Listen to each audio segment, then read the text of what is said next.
my story, I want everyone to take your two hands and put it out. Just take both your hands and put them out like this. I want you to say, I receive this. I receive this. Because what we're doing is we're pouring into you things that we may have not shared with other people. And it's very hard to do that. I'm nervous. I speak in front of people all the time, but to sit here and tell you my secret, to tell you something that I'm very discreet about, it's hard, but I want you to receive it.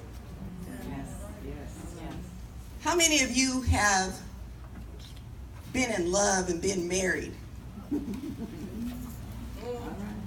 How many of you have gone through divorce and experienced infidelity? Without divorce, some of us stay in it because just because someone is in, just because they cheated doesn't mean that you have to leave. Wait, hold on a second.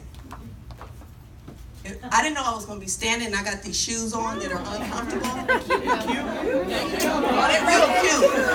They're real cute, but guess what? I'm going to get comfortable because that's what I do. I want you to know mine. Okay, now I'm good. So let me tell you a story about me.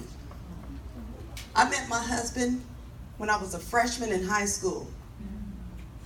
And when I met him, year after year, we became close friends. He became my best friend. By the time I was 20, we had a daughter together. And by the time I was 23, we were married. And I was in love with him, and we were going to live together forever. And we did everything that we said that we were going to do. And one of the things that we did, and when our relationship was the strongest, is when we started to pray together. We started to go to church together. Everything was great. But then, just like any marriage, let me see a show of hands of you that have been married that knows that you have good days and bad days. You have good years and bad years. Sometimes it's so good you can't imagine your life without this person. And then there are days when it's so bad that you're thinking about going down and filing for a divorce, right? Well, I'm hot. Where your fan? So my marriage was primarily good until one day it wasn't. And I remember around 2013, we had been married. I was married for 20 years, by the way. 20 years, and we were together for 24 total.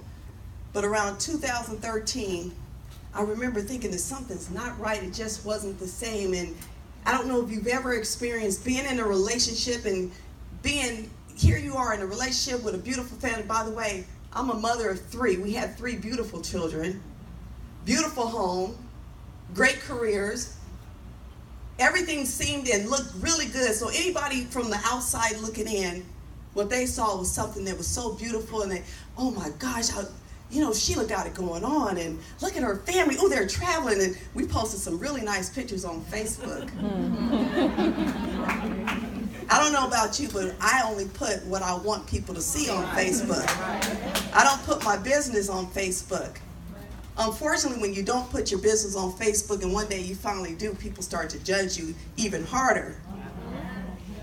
So what I experienced was when in 2013, when things weren't going good, and I started saying, well, something's not right. But what I started to do was I started to fight for my marriage. So I found a counselor, and I said, let's go to marriage counseling. And when I did the marriage counseling, I'm sitting there and I'm listening to him talking. I'm thinking something's not right. He's disconnected. But I didn't understand what it was. So later on, when it didn't work. It didn't seem like it was working, but I'm going to fight for my marriage. And later on that year, I decided to go back to that marriage counselor by myself. And he said, why are you coming back by yourself? And I said, because I'm ready for a divorce. And when I told him I was ready for a divorce, and I said, but I want you met with both of us. And I'm so busy judging him that I haven't really looked at myself. So I was hoping that you can tell me if you saw something that I could do differently to save my marriage. And that man looked at me and he said, how come you haven't filed? I'm like, you're a professional. Why are you telling me this? And he said, how come you haven't filed? And I said, well, I'm trying to save my marriage. He said, you're lonely, and you need to accept that. And I knew I was lonely in my marriage, but nobody else knew I was lonely. Everybody else looking on the outside was judging me I have my baby sister is here, or not baby sister, sorry. My sister is here, and I remember my sister, we were at my mom's house one day, and we're sitting down in the living room, and he was talking. I was so lonely and so unhappy, and as he was talking, I was looking at him like, if you don't shut up. And I was looking, and in front of him, she says, it's your attitude. It's your attitude. It's what you're doing. Because from the outside, I looked like I was the bad person. So then I went to my business partner and I said, hey, Constance. And I said, you know, I'm just going to file for divorce. I'm just letting you know before we finalize some things on the business side. And she said, you need to go to a Christian counselor. And I said, that's what I need. I need God in my marriage. I'm going to save this. And then I went and hired a Christian counselor, Ron Elmore. So you guys know Ron? So we went, yes, in her praise. So we went and met with Ron and sat down, and you know what Ron said to me? He said to us, he said, your marriage is like a stage 4 cancer. And when he said that, it did something to me. But what happens when I don't know if you know about stage 4 cancer, what it looks like something is deteriorating and it's dying. It doesn't mean that it's terminal. There are things that you can do to change your situation when you have stage 4 cancer. But our marriage was at stage 4, but it takes work. And it takes everybody involved to be able to work and change your situation. And at that moment, I realized that I was fighting this by myself and that I couldn't change that situation. I couldn't stop that cancer from spreading in my marriage. So I made a decision and I went ahead and I filed for divorce, but I didn't know why I was divorcing him other than I was unhappy. But my mom told me, we all go through it. You just can't leave your man just because you're unhappy. But then I thought back to my grandmother, and she stayed in her marriage because she was unhappy. I never saw my grandparents kiss. I never saw them hug. I never saw any form of affection. But I thought back, well, she stayed married to my grandfather all those years, and she was unhappy. And my mom at one point was married to my dad for 15 years, and she was unhappy. So why not stay in this situation and just be unhappy like all of them? However, I'm not them. So I went down and I filed for divorce.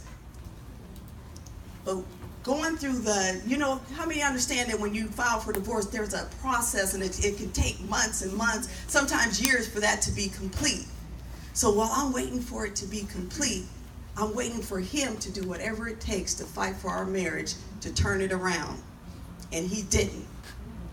So the divorce is final. And we went through the divorce, but we still lived in the same house because, to be honest, I didn't know why I was divorcing him, and I wanted to keep my family together. My kids needed a stable home, and sometimes we do things to make other people happy. Can anybody relate to that? Amen. Yeah. So before I go on to the next stage, how many of you have been in a relationship, have been on a job, have been in a situation where you stay to make somebody else happy and you've actually forgotten to sacrifice your own happiness? Yes. Sometimes we don't even follow our gut instinct that says you got to get out of your situation because we think this is where I'm supposed to be. But see, I've learned, and I listen to people talk, and I've learned that sometimes you got to make decisions for you, and you got to stop talking to everybody and getting advice from everybody, because when they're feeding into you, you forget about what you're doing and why you're doing it, and you start to do it to make everyone else happy. I didn't post on Facebook, I didn't post on social media that I was divorced. I still went into events and showed up to events with my now ex-husband. We still lived in the same house and even threw Christmas parties at the house as if everything was okay. But I knew things were not right. And I remember praying, and going into 2015, I'm already divorced, and I laid down one night and I prayed for God to give me closure, to show me why I made this decision. I knew it was the right decision, but I needed closure. And just at the beginning of that year, let me say this also. The reason I prayed is because I had made a vow to myself that 2015 was going to be my best year ever. I said, this is going to be a year of growth. Financially, mentally, physically, in every area of my life. I needed it to be my best year ever. And after I said that prayer, just 2 weeks into the month, I found out that my husband had a child by another woman. Now, we're 24 years into this, right? We got 3 beautiful children. And I'm like, okay, something's not right. So I said, is there another child? And he initially lied. No, I won't say he lied. He just didn't answer. Then he went to work, and I said, something's not right. I called him at work. I said, listen, I gave you 24 good years. You owe it to me. You're going to tell me something. And he said, let's do lunch. I said, no, I'm not doing lunch with you. I said, I need to know. And I was at home, and he came home. He came home. And do you know that man looked at me, and his eyes filled with tears? And the same tears that he had the day I walked down the aisle, and I was walking in my wedding dress and coming down, and I looked on the other end of that aisle, and he looked at me like I was the most beautiful thing in the world. Those same eyes had tears as he looked at me and said, well, there's a baby. And I said, wow. And I'm thinking, we had about 8 months before the divorce was final, and we went through all of this, and I said, well, how old is your baby? And he said, 2 years old. So I started to play some things back in my head, and it all started to make sense, because that's when his attitude started changing. And then I'm thinking, okay, well, the 9 months of the pregnancy, oh yeah, that's when he really acted a fool, and he got really cold. And then I started to think about the first year of the baby's birthday, and then I started to think of all these things that had happened. And I played it back in my head, and I started to connect the dots. But as I'm playing it back, I started calling my girls. I'm not going to give all the details, but I said, we got some research to do. How many of you know that when you got your girls and you got some research to do, it does not take long. Not at all. So this is not about him or about her, but I'm going to tell you about my girls. So what we did, I got a nickname of the girl. I said, what's her name? I said, again, after 24 years, you owe it to me. What's her name? He gave me a nickname. I'm like, what the hell am I going to do with this? I called my sister. I got my sister and my other girl, Angie. I'm going to look your way. But I had them on one text message. Then I have a business partner with my other girl. No, we were on the phone, right? We were on the phone. I said, this is what we're working with. Then I had another girl, her husband worked for Homeland Security. I had to get her involved. I said, this is what I have. I said, I got a city and I got a 3-letter nickname. Help me out. In 30 minutes, we had her mama's name, her daddy's name. We had her husband's name, her marriage. We had addresses, Social security number, I high had school, her boss's phone number, her boss's email, her email, her salary, the year she graduated. I had so much information. I sent him a text message and said, "Is this her?" With her full name, middle name, last name, maiden name, everything. Yeah. Then I started to go through it. We're divorced. The marriage is done, but I needed closure, right? So I do all my research, but that day I started to go through the 5 stages of grief. How many of you know what those are? Yeah. I was angry. I was depressed. I was in denial. I was bargaining, and I was accepting all of it every day for about 3 weeks. I was up and down. When my girlfriends called, they didn't know who they were going to get. They called me one moment, I'd be like, yeah, let him walk through the door. Let him walk through the door. And then the next moment, oh, girl, you know what? It's okay. We're already divorced. And, it's not the child's fault. So I'm not mad at the child, which I never was. But, girl, I'm not worried about it. And then the next one, I don't want to be there. I don't care if it's my birthday. No, I don't want to go out. I mean, I just went through so much, and I was so unhappy. I didn't know what I was going to do. And I kept saying, Lord, just get me out of this. This was January. This all happened the month, beginning of the year, where I said it was going to be my best year ever. Then I step into February, and I was like, well, it got to get better than this, right? So I step into February, and I had a medical procedure that was scheduled, and I was supposed to get some surgery done on my breast. And I had to get some tissue removed. It was going, everything's supposed to just, hey, I'll be down for a few days. I'm going to recover from it. I go in for the surgery. But sometimes when we are broken up in parts of our body and parts of our mind and our heart, then it's hard to recover from a situation. And we think that we're fine and we're ready to go physically, but there's something that's stopping us, that's not allowing us to recover. So when I had my surgery, things didn't go as planned. I started to get blood clots, and the doctor said, hey, you're experiencing hematoma. And then the oxygen wasn't getting to parts of my left breast, so the doctor said, we got to bring you back in. And when I went back to the hospital for my second surgery, just a week later, here I am experiencing all of this, and I'm trying to recover. I'm in excruciating pain.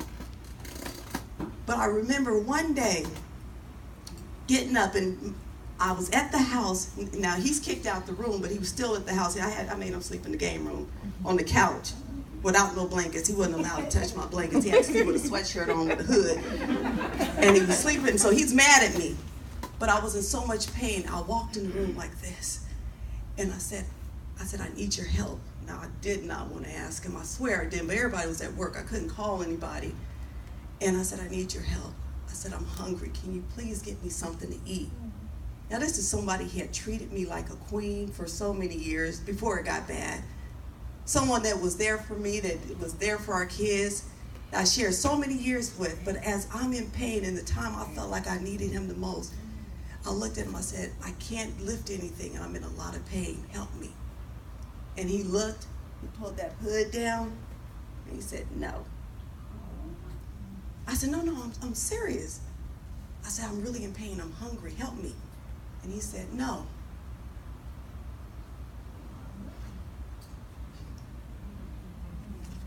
At that moment, I knew I was by myself. And I turned and I walked away. And I started to walk, and I said, I'm done. And I went down and I fixed myself something to eat. I knew I shouldn't have. I knew I wasn't supposed to, but I had to eat. And I lifted things I wasn't supposed to lift, and then I went and laid down. But when I woke up, I was covered with blood. The whole front of my shirt was covered with blood. I called the doctor, and I said, let me send you a picture. And I went back in.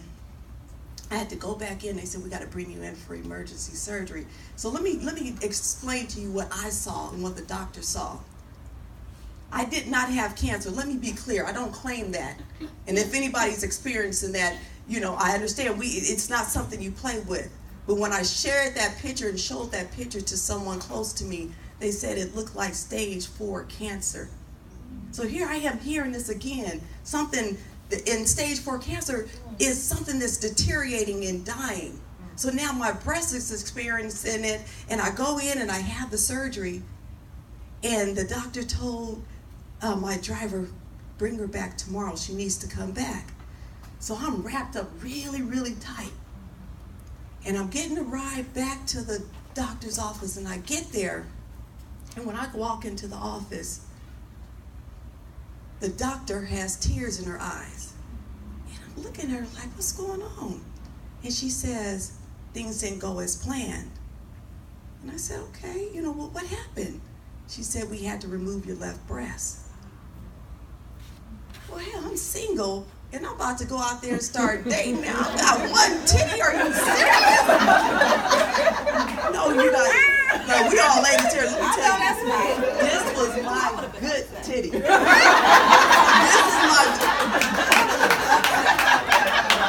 I want to close your ears, Kaya. Let me tell you, that left nipple, you get whatever you want. It's gone.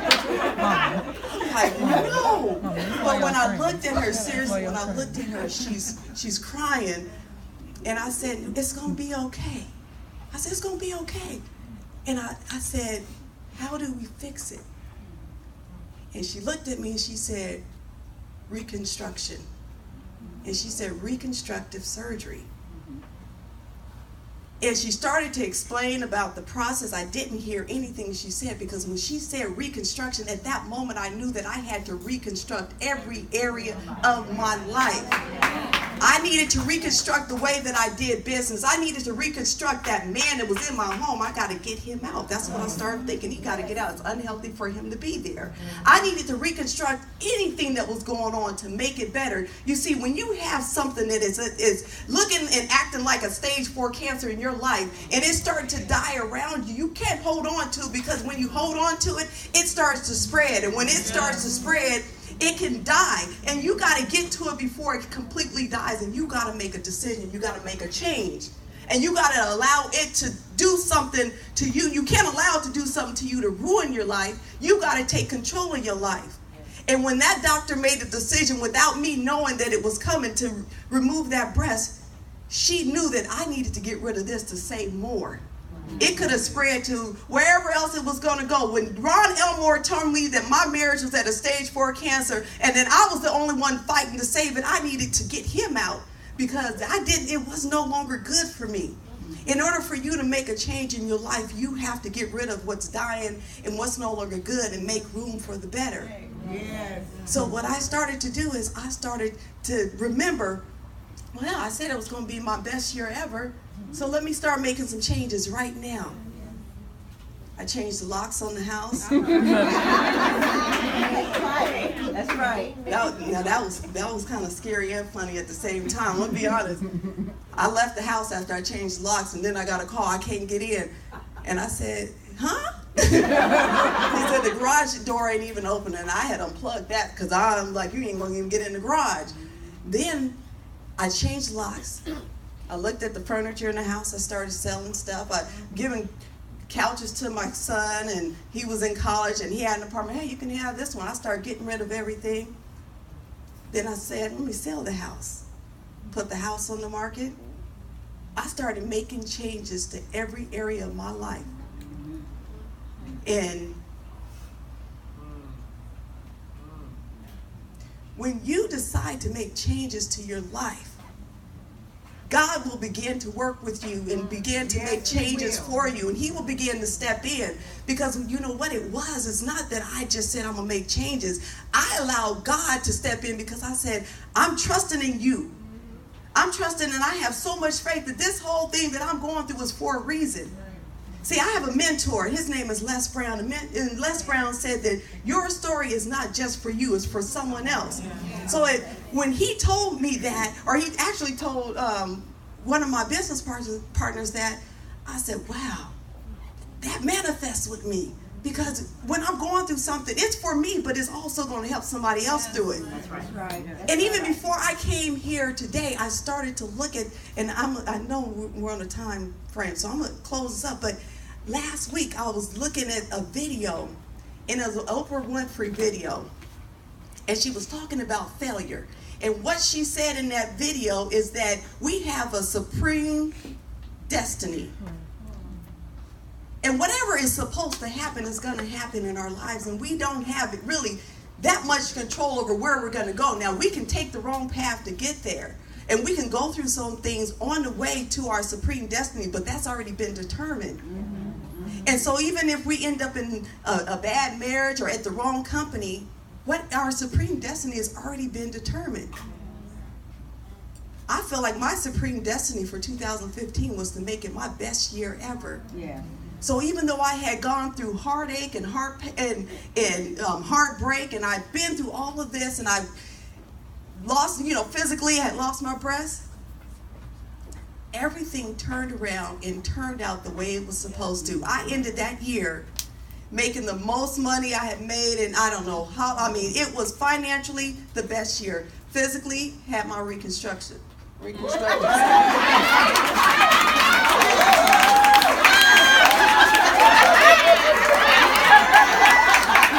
saying. I got to put that prosthetic breast away. Oh, God, thank you. But financially, emotionally, physically, every area of my life turned around. But people on the outside every day never knew what I was going through. When I show up to places, they didn't know I was showing up, and I was sweating on the left side because that prosthetic breast had me sweating, and it was really hot. You just don't know, but I will say that our destiny is already determined. We choose the paths that we're going to go down. But I got to tell you one quick funny joke about that whole breast thing. I was working out. And, so I used to work out, and I used to get it in, right? And so one day I go to the gym. I used to go every morning, and I was working out, and it was upper body. So I was doing my, lifting weights, and then I had to do this one exercise in the mirror, and I had the ball, and I was throwing it down, and I looked up, and I said, "Oh shoot, I forgot my TD at home." So I ran, so I had a trainer, and I said, "I'll be right back." So I text my sister Angie, and I said, 911, 911. I've been working out for 30 minutes and realized I left my TD at home. What do I do? And my sister said, "Abort mission."